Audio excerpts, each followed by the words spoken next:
আসসালামু আলাইকুম। ক্লাস 8 ইতিহাসের ক্লাসে আজ তোমাদের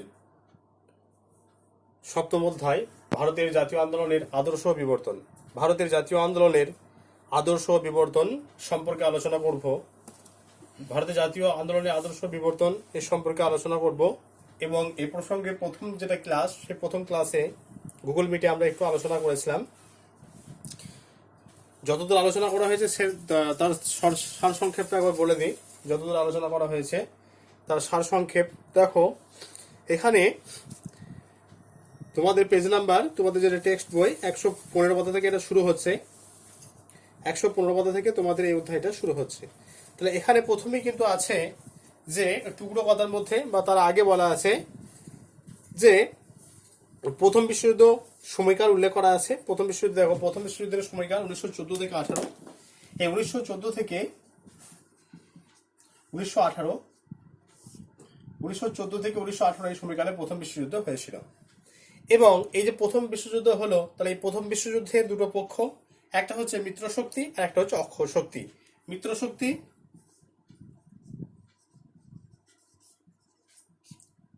একটা হচ্ছে অক্ষ শক্তি।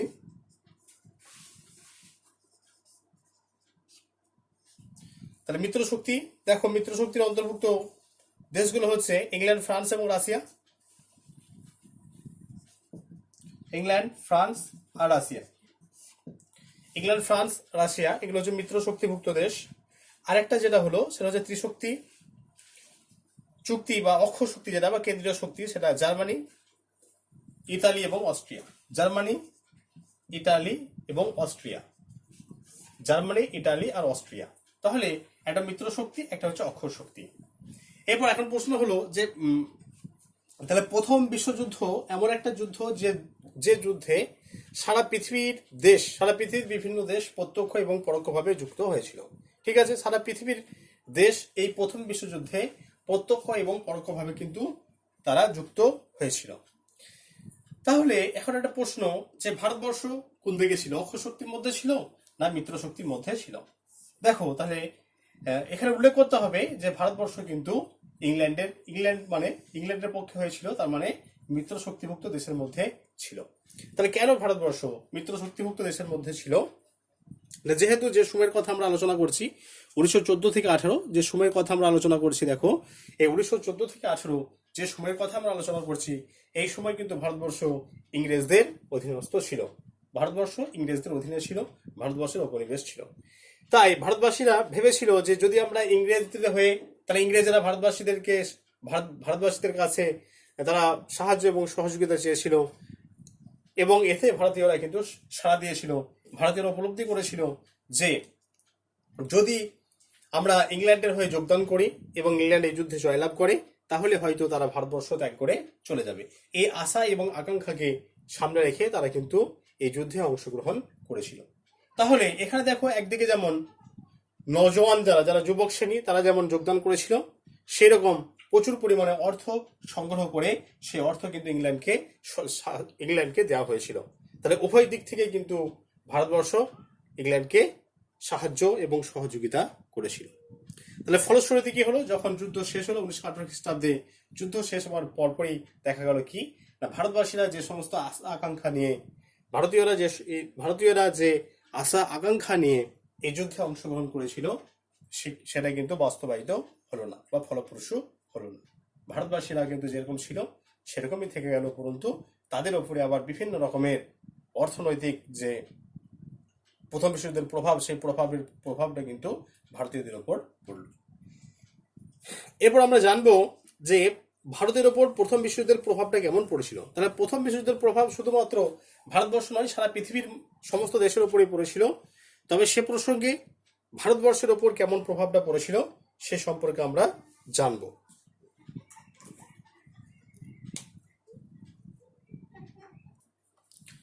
দেখো, ভারতের অর্থনীতির ওপর প্রথম বিশ্বযুদ্ধের কি প্রভাব পড়েছিল। ভারতবর্ষের যে অর্থনীতি, সেই অর্থনীতির ওপর প্রথম বিশ্বযুদ্ধের কি প্রভাব পড়েছিল সেই সম্পর্কে আলোচনা করব।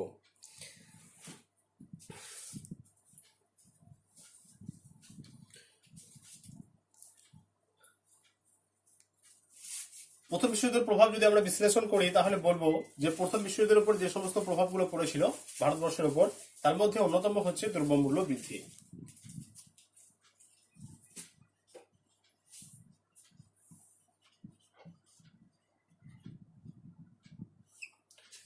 দ্রব্যমূল্য বৃদ্ধি প্রথম বিশ্বযুদ্ধের জন্য ভারতীয় জিনিসপত্রের দাম আকাশ ছোঁয়া হয়ে যায় এবং সাধারণ মানুষের ক্রয় ক্ষমতার বাইরে চলে যায়। সাধারণ মানুষের যে সমস্ত নিত্য প্রয়োজনীয় জিনিস, চাল, গম, কাপড়, লবণ, কেরোসিন, এই সমস্ত যেগুলো নিত্য প্রয়োজনীয় জিনিস সাধারণ মানুষের, সেই নিত্য প্রয়োজনীয় জিনিসগুলো কিন্তু সাধারণ মানুষের ক্রয় ক্ষমতার বাইরে চলে যায় এবং সাধারণ মানুষের জীবনে কিন্তু দুর্বিষহ নেমে আসে। এবং এই দ্রব্যমূল্যের ফলে সাধারণ মানুষের মনে প্রবল ব্রিটিশ বিরোধী একটা বিক্ষোভের সৃষ্টি হয়েছিল। দেখো, কেন ব্রিটিশ বিরোধী বিক্ষোভের সৃষ্টি হয়েছিল একটা প্রশ্ন হতেই পারে। না, ভারতীয়রা কিন্তু একটা আশা আকাঙ্ক্ষা নিয়ে প্রথম বিশ্বযুদ্ধে যোগদান করেছিল যে হয়তো যদি ভারতীয়রা সক্রিয়ভাবে অংশগ্রহণ করে এবং আর্থিকভাবে ইংল্যান্ডকে সাহায্য করে তাহলে হয়তো যখন যুদ্ধ শেষ হবে তখন তারা ভারতবর্ষ ত্যাগ করে চলে যাবে। কিন্তু না, সেটা হয়নি। উপরন্তু ভারতীয়দের ওপরে কিন্তু এই সমস্ত দ্রব্যমূল্য বৃদ্ধি, তার প্রভাবটা ভারতীয়দের উপর পড়েছিল এবং এর ফলে তারা ব্রিটিশদের জন্য তাদের একটা অসন্তোষ তারা প্রকাশ করে যে এর জন্য ব্রিটিশরা মূলত দায়ী। এরপর আছে কৃষক শ্রমিকদের মধ্যে অসন্তোষ, 2 নম্বর।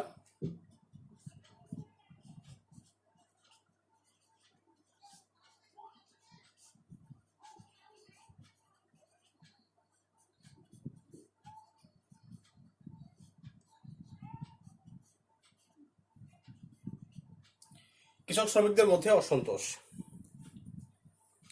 দেখো, একদিকে জিনিসপত্রের দাম হু হু করে বাড়তে শুরু করেছিল এবং অন্যদিকে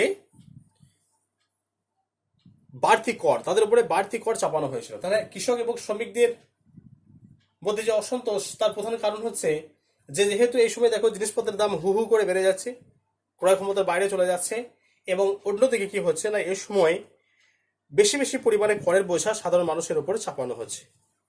একে তারা খেতে পাচ্ছে না, তার উপরে আবার যদি করের বোঝা চাপানো হয় তাহলে সাধারণ মানুষদের জীবনে কিন্তু নাভিশ্বাস উঠে যায়। সেরকম পরিস্থিতি হয়েছিল এই প্রথম বিশ্বযুদ্ধের পর।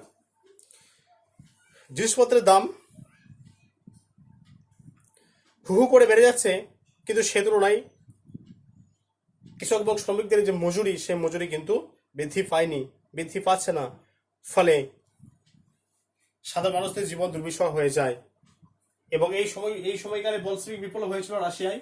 সেই বলশেভিক বিপ্লব ভারতীয়দের অনেকটা অনুপ্রাণিত করে বিপ্লবী মনোভাব গড়ে তোলার জন্য এবং পরবর্তীকালে বলশেভিক বিপ্লব কিন্তু ব্রিটিশ বিরোধী আন্দোলনে ভারতীয়দের দারুণভাবে উৎসাহিত করেছিল। আর লাস্ট পয়েন্ট যেটা, সেটা হচ্ছে যে ভারতীয়দের অবশ্যই ক্ষতি হচ্ছে,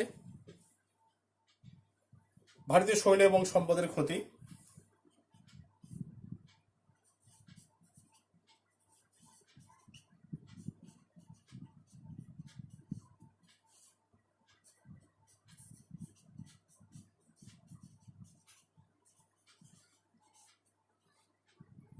ভারতীয়দের সৈন্য ও সম্পদের ক্ষতি। প্রথম বিশ্বযুদ্ধে প্রায় 12 লাখের বেশি মানুষ যোগদান করেছিল। 12 লক্ষের বেশি মানুষ প্রথম বিশ্বযুদ্ধে যোগদান করে এবং মারা যায় 1 লাখেরও বেশি মানুষ। তাহলে বলেছি, দেখো, ব্রিটিশরা ভারতীয়দের আহ্বান জানিয়েছিল তাদেরকে সর্বতভাবে সাহায্য করার জন্য। তাই ভারতে যারা নওজোয়ান, যারা যুবক সম্প্রদায়, তারা কিন্তু অস্ত্র হাতে ব্রিটিশকে সাহায্য করার জন্য এই প্রথম বিশ্বযুদ্ধে অংশগ্রহণ করেছিলেন। কত মানুষ? 12 লাখের বেশি মানুষ এই যুদ্ধে অংশগ্রহণ করে। নওজোয়ান 12 লাখের বেশি নওজোয়ান এই যুদ্ধে অংশগ্রহণ করে এবং তার মধ্যে 1 লাখ মানুষ মারা যায়। এর ফলে ভারতীয়দের মধ্যে একটা লক্ষ্যক্ষয় হয়। এর ফলে একটা মানব সম্পদের ক্ষতি হয়।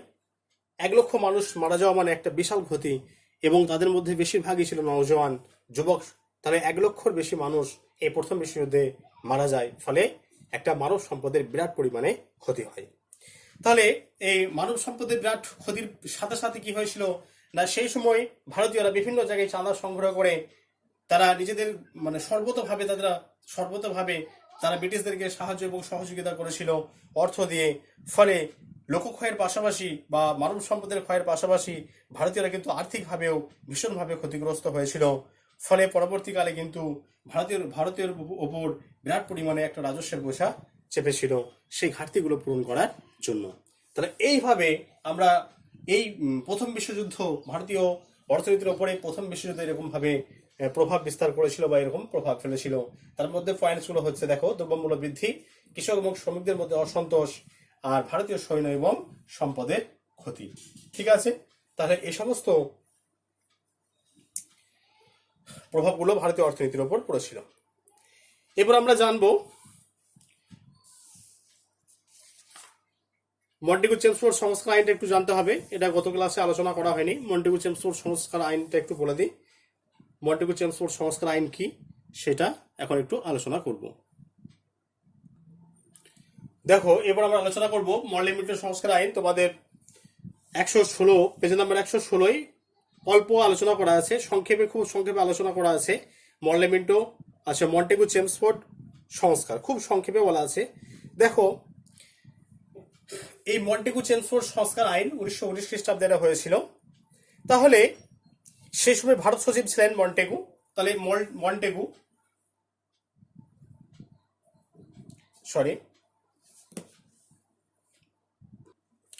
দেখো, মন্টেগু-চেমসফোর্ড সংস্কার আইন 1919 তোমাদের টেক্সট বই পেজ নাম্বার 116 খুব সংক্ষেপে দেওয়া আছে।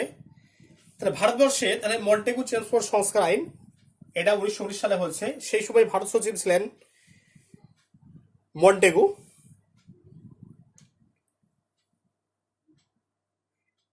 এবং বড়লাট ছিলেন চেমসফোর্ড। তাহলে দুজন কিন্তু আলাদা আলাদা ব্যক্তি। তাহলে মন্টেগু ছিলেন ভারত সচিব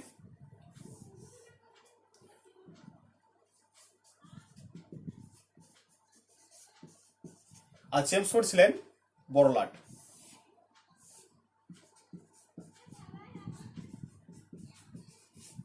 ঠিক আছে, তাহলে মন্টেগু ছিলেন ভারত সচিব আর বড়লাট ছিলেন চেমসফোর্ড।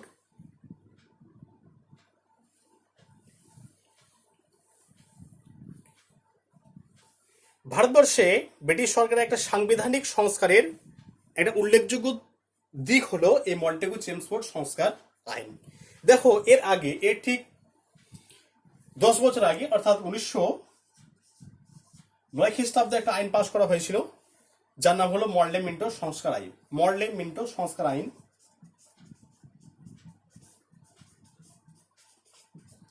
মরলে-মিন্টো সংস্কার আইন এখানেও কিন্তু ভারত সচিব ছিল মরলে আর বড়লাট ছিলেন মিন্টো। ঠিক আছে, ভারত সচিব ছিলেন মরলে এবং বড়লাট ছিলেন মিন্টো। তাদের নামানুসারে এই আইন মরলে-মিন্টো সংস্কার আইন পাশ হয়েছিল।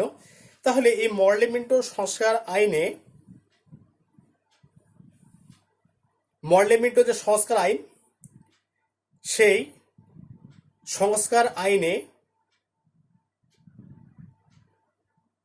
ব্রিটিশ বিরোধী জাতীয় আন্দোলনকে তারা দমন করতে চেয়েছিল। তাহলে মরলে-মিন্টো সংস্কার আইন পাস হচ্ছে 1909 খ্রিস্টাব্দে। এই মরলে-মিন্টো সংস্কার আইনের মূল উদ্দেশ্য ছিল না ব্রিটিশ বিরোধী আন্দোলনকে প্রশমিত করা, বা ব্রিটিশ বিরোধী যে আন্দোলন, সেই ব্রিটিশ বিরোধী আন্দোলনকে প্রশমিত করার জন্যই 1909 খ্রিস্টাব্দে মরলে-মিন্টো সংস্কার আইন পাস হয়। সেই সময় ভারত সচিব ছিলেন মরলে এবং বড়লাট ছিলেন মিন্টো। তাদের নামানুসারে এই আইন মরলে-মিন্টো সংস্কার আইন নামে পরিচিত। তার ঠিক 10 বছর পর দেখো 1919 খ্রিস্টাব্দে আর একটা আইন পাস হচ্ছে, যেটা হলো মন্টেগু-চেমসফোর্ড সংস্কার আইন। ঠিক আছে, মন্টেগু-চেমসফোর্ড সংস্কার আইন 1919 খ্রিস্টাব্দে যে আইনটা পাস হয়, তাহলে সেই আইনটা কেন পাস হয়েছিল? এই মন্টেগু-চেমসফোর্ড সংস্কার আইন পাস হয়েছিল যে প্রথম বিশ্বযুদ্ধের পরবর্তীকালে, তাহলে 1914 থেকে 18 প্রথম বিশ্বযুদ্ধের সময়কাল, তাহলে প্রথম বিশ্বযুদ্ধের পরবর্তীকালে ভারতীয়রা যাতে স্বায়ত্তশাসন না পায়, বা স্বায়ত্তশাসনের না পাওয়ার যে ক্ষোভ, সেই ক্ষোভটাকে প্রশমিত করার জন্য এবং ভারতীয় জাতীয় আন্দোলনের যে প্রসার, ভারতীয়দের যে জাতীয় আন্দোলন, সে ভারতীয়দের জাতীয় আন্দোলনের প্রসারকে রোধ করার জন্য এই 1919 খ্রিস্টাব্দে মন্টেগু-চেমসফোর্ড সংস্কার আইনটা কিন্তু পাস করা হয়। তাহলে দুটো দিক, একটা হচ্ছে যে ভারতীয়রা যাতে স্বায়ত্তশাসন না পায়, তার ব্যবস্থা করা। তাহলে ভারতীয়রা যখন স্বায়ত্ত শাসন পাবে না তখনই কিন্তু তাদের প্রতি একটা ক্ষোভ হবে, সেই ক্ষোভটা যাতে প্রশমিত করা যায়, ঠিক আছে, ক্ষোভটা যাতে বৃহত্তর আকার ধারণ না করে, ক্ষোভটা যাতে প্রশমিত করা যায়, তার জন্য এই আইন পাশ করা হয়েছিল। এটা একটা দিক। আর 2 নম্বর হচ্ছে যে ভারতের যে জাতীয় আন্দোলন, সেই জাতীয় আন্দোলনকে কিন্তু দুর্বল করা, জাতীয় আন্দোলনের প্রসারকে রোধ করা, এই দুটো উদ্দেশ্যকে সামনে রেখে 1919 খ্রিস্টাব্দে কিন্তু এই আইনটা পাশ হয়েছিল। তবে এই আইন পাশ হওয়ার আগে, এই যে 1919 খ্রিস্টাব্দে আইনটা পাশ হলো, এই আইন পাশ হওয়ার আগে এর বেশ কিছু কারণ বা পটভূমি তৈরি হয়েছিল। তার মধ্যে একটা অন্যতম হলো এই 1909 খ্রিস্টাব্দে যে মর্লেমেন্টো সংস্কার আইন, সেই মর্লেমেন্টো সংস্কার আইনের ব্যর্থতা। তাহলে মর্লেমেন্টো সংস্কার আইন তারা ভারতীয়দের মধ্যে একটা আশা আকাঙ্ক্ষা পূরণ করার চেষ্টা করেছিল, মানে পূরণ করার জন্য তারা স্বপ্ন দেখিয়েছিল, কিন্তু তারা সেটাকে বাস্তবায়িত করতে পারেনি। তাহলে বাস্তবায়িত করতে পারেনি বলেই ভারতীয়দের মধ্যে একটা ক্ষোভ সৃষ্টি হয়েছিল, এবং সেই ক্ষোভটাকে প্রশমিত করার জন্যই তারা একটা নতুন সংস্কার আইন প্রবর্তনের তাদের প্রয়োজনীয়তা তারা উপলব্ধি করে, এবং সেই প্রয়োজনীয়তার কথা ভেবেই 1919 খ্রিস্টাব্দে মন্টেগু চেমসফোর্ড সংস্কার আইন পাশ হয়। তাহলে এটা কি হলো? 1 নম্বর পয়েন্ট, কারণ বা পটভূমির যে মর্লেমেন্টো সংস্কারের কারণগুলো যদি আমরা আলোচনা করি, তাহলে এক হচ্ছে মর্লেমেন্টো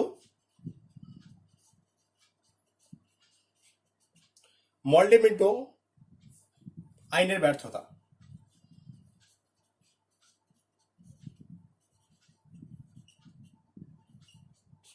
মর্লেমেন্টো আইনের ব্যর্থতা। তাহলে মর্লেমেন্টো আইন দেখো, 1909 খ্রিস্টাব্দে আইনটা পাশ করা হয়েছিল না ভারতীয়দের যে ব্রিটিশ বিরোধী জাতীয় আন্দোলন, সেই জাতীয় আন্দোলনকে দুর্বল করার জন্য।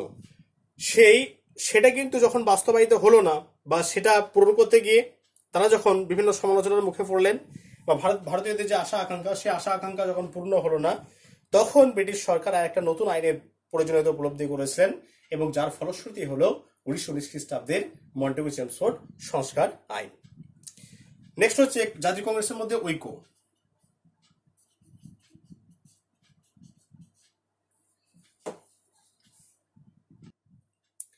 জাতীয় কংগ্রেসের মধ্যে ঐক্য।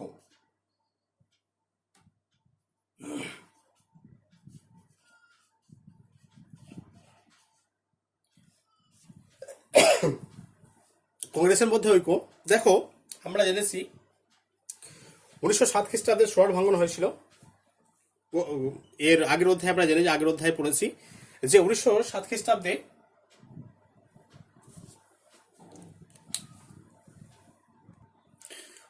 খ্রিস্টাব্দে জাতীয় কংগ্রেসের যে সোয়ার অধিবেশন, সেখানে চরমপন্থী এবং নরমপন্থী বিভাজিত হয়ে যায়, এবং চরমপন্থী এবং নরমপন্থী বিভাজিত হয়ে যাওয়ার ফলে জাতীয় কংগ্রেসের যে শক্তি ছিল, সেই শক্তিটা অনেক দুর্বল হয়ে পড়ে, যে ক্ষমতা ছিল, পাওয়ার ছিল, সেটা অনেক দুর্বল হয়ে যায়। আবার 1916 খ্রিস্টাব্দে জাতীয় কংগ্রেস, 1916 খ্রিস্টাব্দে লখনৌ অধিবেশনে, 1916 খ্রিস্টাব্দে জাতীয় কংগ্রেসের যে লখনৌ অধিবেশন, সেই লখনৌ অধিবেশনে আবার নরমপন্থী এবং চরমপন্থী এক হয়ে যায়। পুনরায় এক হয়ে গেলে আবার কি হয়? জাতীয় কংগ্রেস শক্তিশালী হয়ে ওঠে। নেক্সট আছে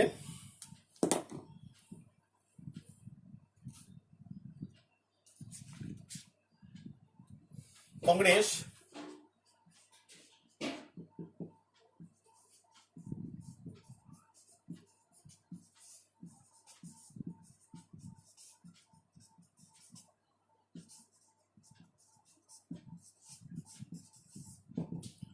ও মুসলিম লীগ ঐক্য।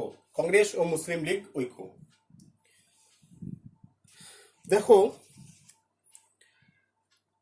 1916 খ্রিস্টাব্দে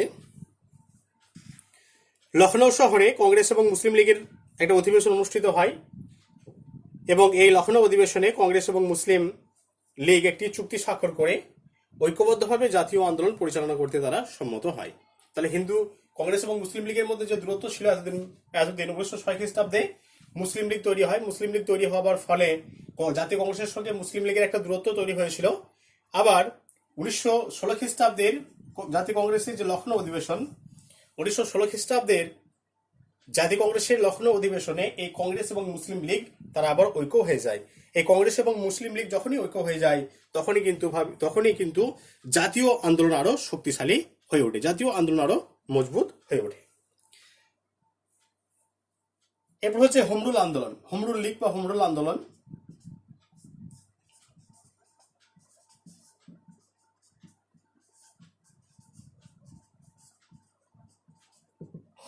হোম রুল আন্দোলন 1916 খ্রিস্টাব্দে লখনৌ চুক্তি স্বাক্ষরের পর বাল গঙ্গাধর তিলক এবং অ্যানি বেসান্তের নেতৃত্বে ভারতীয়দের স্বায়ত্ত শাসনের দাবিতে হোম রুল আন্দোলনের তীব্রতা বৃদ্ধি পায়। এই হোম রুল আন্দোলনের তীব্রতা বৃদ্ধি পায়, যেটাকে হোম রুল মুভমেন্ট বলা হয়, এবং এই আন্দোলনের তীব্রতায় ব্রিটিশ সরকার তাদের মত পরিবর্তন করতে বাধ্য হয়েছিল। আর লাস্ট পয়েন্ট যেটা একটু আগে বলেছি, যে আন্তর্জাতিক ঘটনাবলী মানে বলশেভিক বিপ্লব, একটু আগে বলেছি যখন বিশ্বদের প্রভাবটা যখন পড়াছিলাম তখন বলেছি।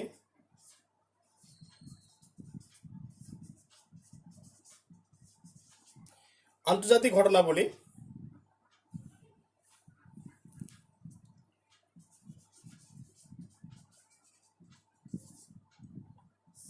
দেখো, আন্তর্জাতিক ঘটনাবলী 1917 খ্রিস্টাব্দে রাশিয়াতে বলশেভিক বিপ্লব স্বাক্ষরিত হয়। 1917 খ্রিস্টাব্দে রাশিয়ায় বলশেভিক বিপ্লব সংগঠিত হয় এবং সেই বলশেভিক বিপ্লবে শ্রমিকরা কিন্তু জয়যুক্ত হয়েছিল। তাহলে বলশেভিক বিপ্লবে যখন রাশিয়ার শ্রমিকরা জয়যুক্ত হয়, সেটাকে দেখে ভারতীয় যারা শ্রমিক ছিলেন সেই ভারতীয় শ্রমিকরা কিন্তু এতে ভীষণভাবে অনুপ্রাণিত হয়ে ওঠে বা উদ্বুদ্ধ হয়ে ওঠে জাতীয়তাবাদের জন্য। এতে ব্রিটিশ সরকারের সাম্যবাদ ভীতি তৈরি হয়। আমেরিকা এবং অন্যান্য ইউরোপীয় দেশগুলি তাদের উপনিবেশগুলিকে স্বাধীনতা দেওয়ার প্রতিশ্রুতি দিলে ভারত সরকারও কিন্তু প্রতিশ্রুতি দিতে বাধ্য হয়। তাহলে এই সমস্ত কারণের জন্য 1919 খ্রিস্টাব্দে এই মন্টেগু চেমসফোর্ড সংস্কার আইন পাশ হয়। দেখো, আজ তোমাদের এখান পর্যন্ত আলোচনা করা হলো মন্টেগু চেমসফোর্ড সংস্কার আইন। এখান থেকে যে সমস্ত প্রশ্নগুলো হয় আমি একটু দিয়ে দিচ্ছি, তোমরা প্রশ্নগুলো তৈরি করবে। দেখো, এই অধ্যায় থেকে এই অধ্যায় নয়, যতদূর পড়ানো হলো তার মধ্যে যে সমস্ত প্রশ্নগুলো হয় সেগুলো দিচ্ছি। 1 নম্বর প্রশ্ন, প্রথম বিশ্বযুদ্ধের সময়কাল লেখো বা উল্লেখ করো। 2 হচ্ছে ভারতের অর্থনীতির ওপর প্রথম বিশ্বযুদ্ধের কি প্রভাব পড়েছিল সেটা আলোচনা করো। তারপর আছে টিকা লেখো মন্টেগু চেমসফোর্ড সংস্কার আইন, বা তার আগে যেটা আলোচনা করা হলো মর্লে মিন্টো সংস্কার আইন কি, 2 নম্বর প্রশ্ন।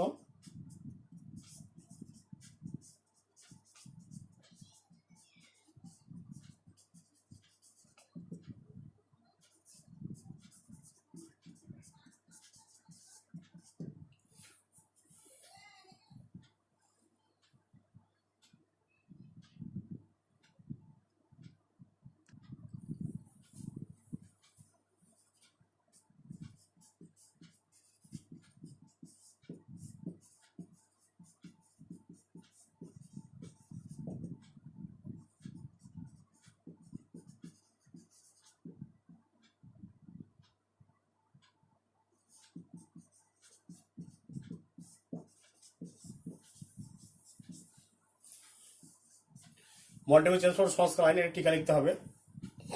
তারপর হোম রুল মুভমেন্ট বা হোম রুল আন্দোলন কি,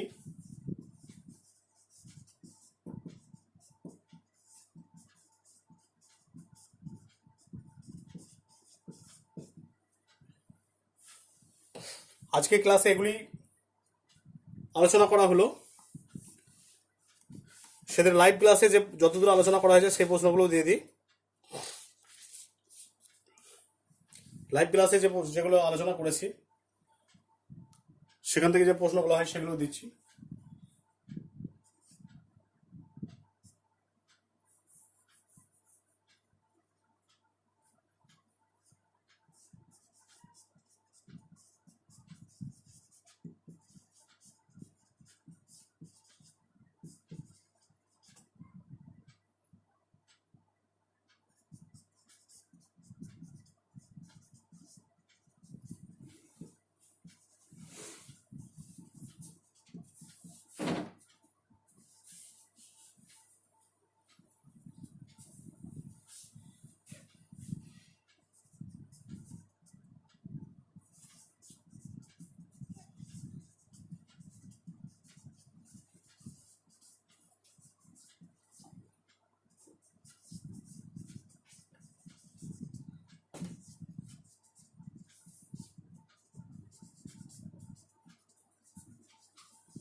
দেখো লাস্টের কোশ্চেনটা, সর্বভারতীয় সর্বভারতীয় রাজনীতিতে প্রবেশের আগে গান্ধীজির আঞ্চলিক আন্দোলনের পরিচয় দাও।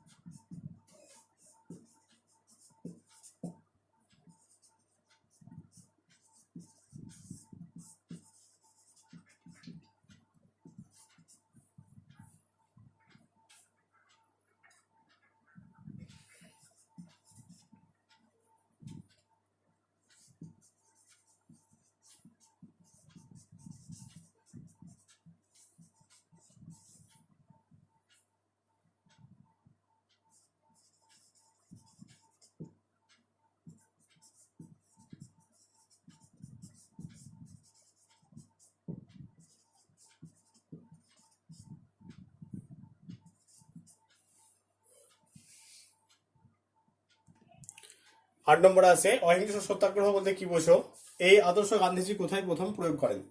আর 9 নম্বরে আছে গান্ধীজির সত্যাগ্রহ ধারণার পিছনে কোন দুই লেখকের অবদান আছে তাদের গ্রন্থের নাম। দেখো গান্ধীজির সত্যাগ্রহ ধারণার পিছনে দুজন লেখকের অবদান আছে।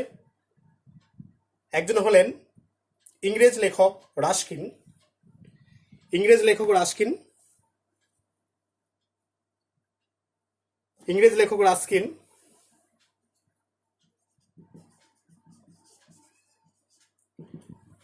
ইংরেজ লেখক রাস্কিন, তার গ্রন্থের নাম কি? তার গ্রন্থের নাম হলো আনটু দ্য লাস্ট।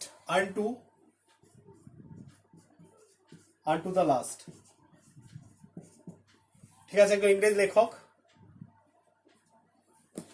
রাস্কিন এবং তার গ্রন্থের নাম হচ্ছে আনটু দ্য লাস্ট। আরেকজন রুশ লেখক, লিও টলস্টয়।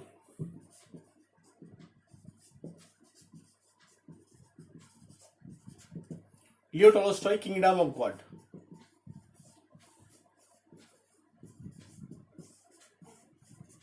ঠিক আছে, কিংডম অফ গড দুটো, এই দুই গ্রন্থ থেকে গান্ধীজি যে সত্যাগ্রহ আদর্শ, সেই সত্যাগ্রহ আদর্শে তিনি উদ্বুদ্ধ হয়েছিলেন এবং যার পেছনে এই দুই লেখকের গ্রন্থগুলো গুরুত্বপূর্ণ ভূমিকা পালন করেছিল। একটা হচ্ছে ইংরেজ লেখক রাস্কিনের আনটু দ্য লাস্ট, আর একটা হলো রুশ লেখক লিও টলস্টয়ের কিংডম অফ গড। ঠিক আছে, এই পর্যন্ত আজকে আলোচনা করা হলো। কারো যদি কিছু অসুবিধা হয় অবশ্যই আমাকে জানাবে।